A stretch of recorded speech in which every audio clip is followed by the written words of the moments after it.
Class 12th, exercise 1.30. Obtain the formula for electric field due to a long thin wire of uniform density.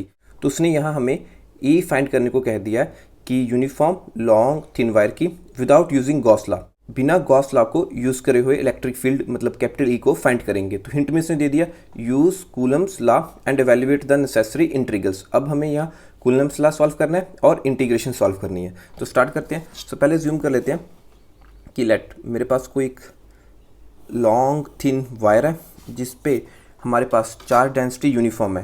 तो हम charge density को किससे represent करते हैं? Lambda से। सो lambda मेरी यूनिफॉर्म है। वायर में मैं कहीं भी एक पॉइंट मेंशन कर लेता हूँ लाइक से एन, इससे सम डिस्टेंस मुझे let say from an a point P, ठीक है। कोई यहाँ पे मैं पॉइंट ले लेता हूँ पी। सो इस पी पॉइंट पे मुझे इलेक्ट्रिक फील्ड फाइंड करनी है ड्यू टू होल वायर। तो इसे स्टार्ट करने से सबसे पहले हम क्या करते हैं, इससे एक स्मॉल एलिमेंट्री पोर्शन सेलेक्ट कर लेते हैं ए बी।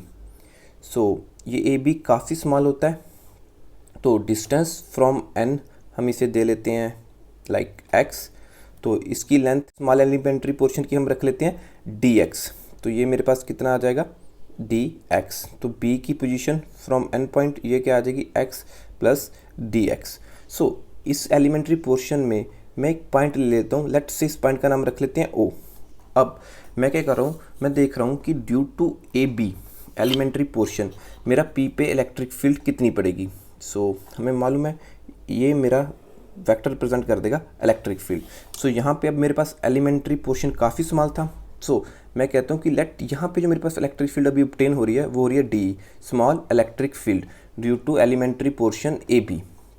सो अब जो मेरी ये इलेक्ट्रिक फील्ड है इसे मैं दो कंपोनेंट्स में ब्रेक कर दूंगा, एक नॉर्मल टू द वायर, ठीक है, and second parallel to wire जो हमारे पास थिन वायर थी। तो अब लेट जो मेरी इलेक्ट्रिक फील्ड वेक्टर का आया था डी ई, ये मेरे पास एंगल बना रहा है theta with normal to the wire. So अब मुझे फाइंड करने ये कंपोनेंट कि जो नॉर्मल टू कंपोनेंट है to wire and parallel to component है वायर की। तो स्टार्ट करते हैं। सबसे पहले अगर यहाँ पे मैं फ्री बॉडी डायग्राम आपको ड्रा करके दिखाऊं जस्ट आपको समझाने के लिए कि मैं एक फ्री बॉडी डायग्राम तैयार कर रहा हूँ। तो यहाँ पे मेरे पास ऐसे कंपोनेंट ब्रेक हुए थे, तो अब मैं इससे थीटा माना था। अब अगर मैं यहाँ से इस पर एक परपेंडिकुलर ड्रॉप कर दूँ our normal to the wire, ये मैं normal to with respect to wire के कह रहा हूँ। सो अब हमें मालूम है इसके ऑपोजिट, थीटा के ऑपोजिट मेरे पास क्या होता है? परपेंडिकुलर। और थीटा और 90 के बीच मेरे पास होता है बेस। तो ये मेरे पास बच गया हाइपोटेन्यूज। अब मुझे बेस फाइंड करना है, तो मुझे मालूम है फार्मूला पंडित बद्री प्रसाद हर हर बोल सोना चांदी तोल। तो मुझे फाइंड क्या करना है? बी। मुझे मालूम क्या है? एच, क्योंकि एच मेरे पास कितने की वैल्यू कितनी है? D E. सो मुझे कौन सा रिलेशन मिलेगा? कॉस का, बेस अपॉन हाइपोटेन्यूज। तो इसे हम कैसे लिखते हैं? Like cos theta angle of reference into base upon hypotenuse मेरे पास कितना? D E. तो मुझे निकालना क्या था? Base. So my base comes out D E and cos theta. तो इसे मैं क्या कह सकता हूँ कि जो मेरा नॉर्मल कंपोनेंट है विद रिस्पेक्ट टू वायर वो कितना आ जाएगा? D E cos theta. तो इसी तरह से अब मुझे पैरेलल कंपोनेंट निकालना है अलॉन्ग द वायर, तो ये कितना आ जाएगा? सो देखिए टोटल एंगल 90 का होता है। So this angle comes out to be 90 minus theta. तो अब इसे सॉल्व करेंगे, तो इसे भी हम रफली सॉल्व करके देख लेते हैं। तो अगर अब मैं यहाँ से इसे डायग्राम से देखिए, अब इसे भी देख लेते हैं। सो मेरे पास ऐसा कुछ था, तो ये मेरे पास था डी ई।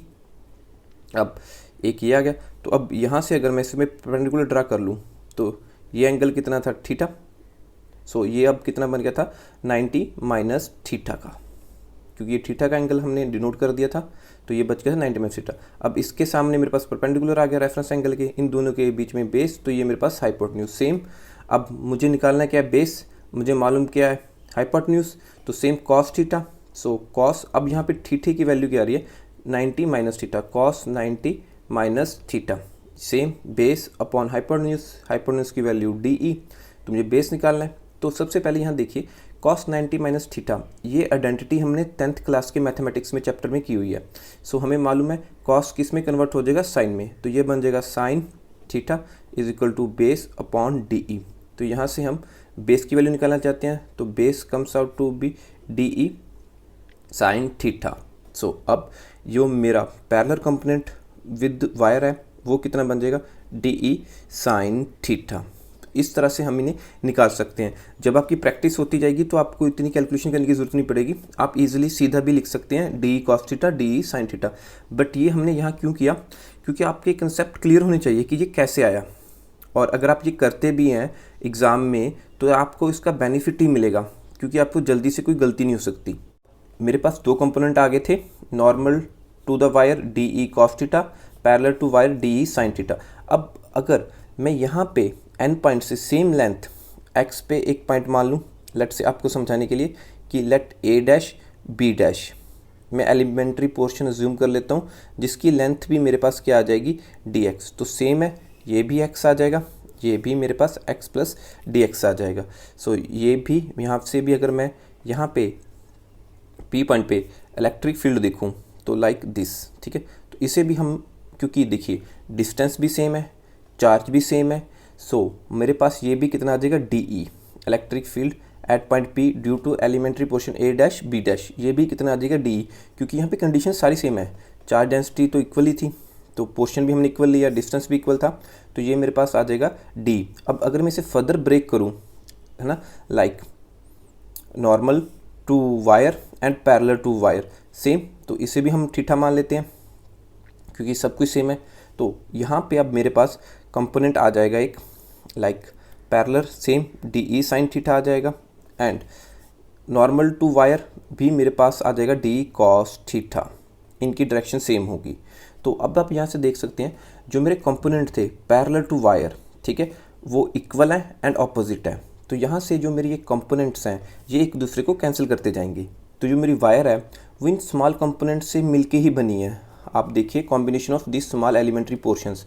तो जब भी मैं यहाँ पे एक एलिमेंट्री पोर्शन सेलेक्ट करता हूँ तो जो एन पॉइंट के नीचे एलिमेंट्री पोर्शन है वो उसका जो पैरेलल कंपोनेंट है वो कैंसिल करते जाएंगे हर बार, हर सिनेरियो में ये होता जाएगा। तो अब जो मुझे इफेक्टिव इलेक्ट्रिक फील्ड मिलेगी वो अब अलोंग नॉर्मल टू वायर ही मिलेगी। तो हम अब यहाँ से स्टार्ट करते हैं हमारी कैलकुलेशंस। तो बेसिक हमने सारा समझ लिया। सो हमें मालूम है कि जो चार्ज डेंसिटी होती है लैम्डा, उसे हम रिप्रेजेंट कर देते हैं charge upon length. Small elementary portion में देख रहे हैं कि कितना चार्ज है, यहाँ पे हम कह लेते हैं कि डी क्यू चार्ज है। इस एलिमेंट्री पोर्शन ए बी में डी क्यू चार्ज है, सो lambda D Q upon distance कितना था, डी एक्स।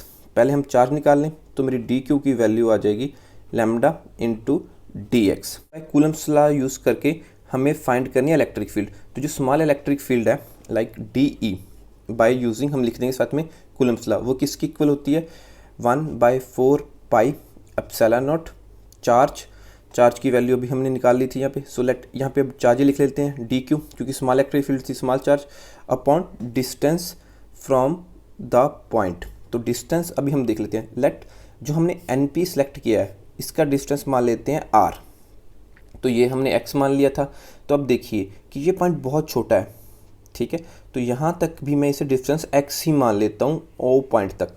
तो ये मेरा पाइथागोरस थ्योरम यूज़ करके क्या आ जाएगा, r square plus x square का under root by using Pythagoras theorem. तो डिस्टेंस तो मतलब जो मेरा ओ पी है, सो ओ पी का यहाँ पे आ जाएगा स्क्वायर।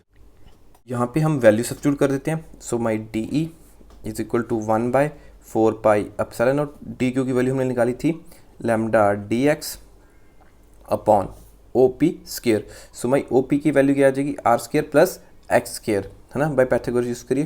तो इसको ऐसे भी लिख सकते हैं R square plus x square raise to power 1/2, under root को हम पावर 1/2 के से रिप्रेजेंट कर देते हैं। तो इसका होल स्क्वायर है, तो ओ पी का यहाँ पे मेरे पास स्क्वायर था, तो स्क्वायर से ये ओवर वाला कैंसिल हो गया। तो अब मेरे पास डी ई की वैल्यू क्या आ रही है 1/4 pi epsilon naught lambda D x upon are square plus x square. अब आप यहाँ पे ध्यान से देखिए कि जो मेरी नेट इलेक्ट्रिक फील्ड है, जैसे हमने पहले डिस्कस किया था कि जो मेरी ये नेट इलेक्ट्रिक फील्ड है वो अलोंग किसके आ रही है, नॉर्मल टू द वायर। तो लेट इसे हम रिप्रेजेंट कर देते हैं डी ई डैश से। अब हमें ये डी ई डैश निकालना है, तो डी ई डैश किसके इक्वल आ जाएगा, हमें D E cos theta, D E cos theta. अब हमने डी ई की वैल्यू यहाँ निकाली हुई थी, इसे सब्स्टिट्यूट कर देते हैं। So d E dash is equal to 1/4 epsilon naught lambda D x upon are square plus x square अब इंटू कॉस थीटा। तो हम निकालना क्या चाहते हैं कि पी पॉइंट पे ड्यू टू होल वायर कितनी इलेक्ट्रिक फील्ड होगी। तो हम इसे कर देंगे इंटीग्रेट। तो इंटीग्रेट करने से पहले इस इक्वेशन को देख लेते हैं।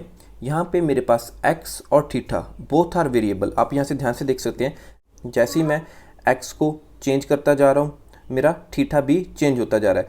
तो यहाँ पे मैं कह सकता हूँ कि भाई x and theta are variables, ये मेरे वेरिएबल्स हैं। बट मैं क्या चाह रहा हूँ कि जो मेरा x और थीटा है इनमें कोई मैं रिलेशन ढूंढ लूँ, मतलब x को इन टर्म्स ऑफ थीटा लिख लूँ या थीटा को मैं इन टर्म्स ऑफ x लिख लूँ। तो थीटा को इन टर्म्स ऑफ x लिखना काफ़ी मुश्किल हो जाएगा। तो मैं क्या करता हूँ कि यहाँ x को इन टर्म्स ऑफ थीटा लिख लेता हूँ, ताकि जो मुझे आगे इंटीग्रेशन करनी है उसमें काफ़ी आसानी हो सके। सो अब आप देख सकते हैं लाइक डायग्राम से ही मेरा x कहाँ पे है। So this is my x। सो आप देख सकते हैं इस ट्रायंगल में लाइक है ना, यहाँ पे हम रफ में देख लेते हैं एक ट्रायंगल बना के इसको द्वारा। सो ऐसी मेरी ट्रायंगल थी, ये मेरे पास x था, ये मेरे पास r था। सो दिस एंगल इज थीटा, क्योंकि ऐसे थीटा माना था तो वर्टिकल ऑपोजिट एंगल ये भी मेरे पास थीटा ही हो जाएगा। सो इसके ऑपोजिट थीटा के परपेंडिकुलर, ये परपेंडिकुलर था तो यहाँ पे बेस आ जाएगा और ये बच गया हाइपोटेन्यूज। अब मुझे रिलेशन किस में चाहिए था, x in terms of theta.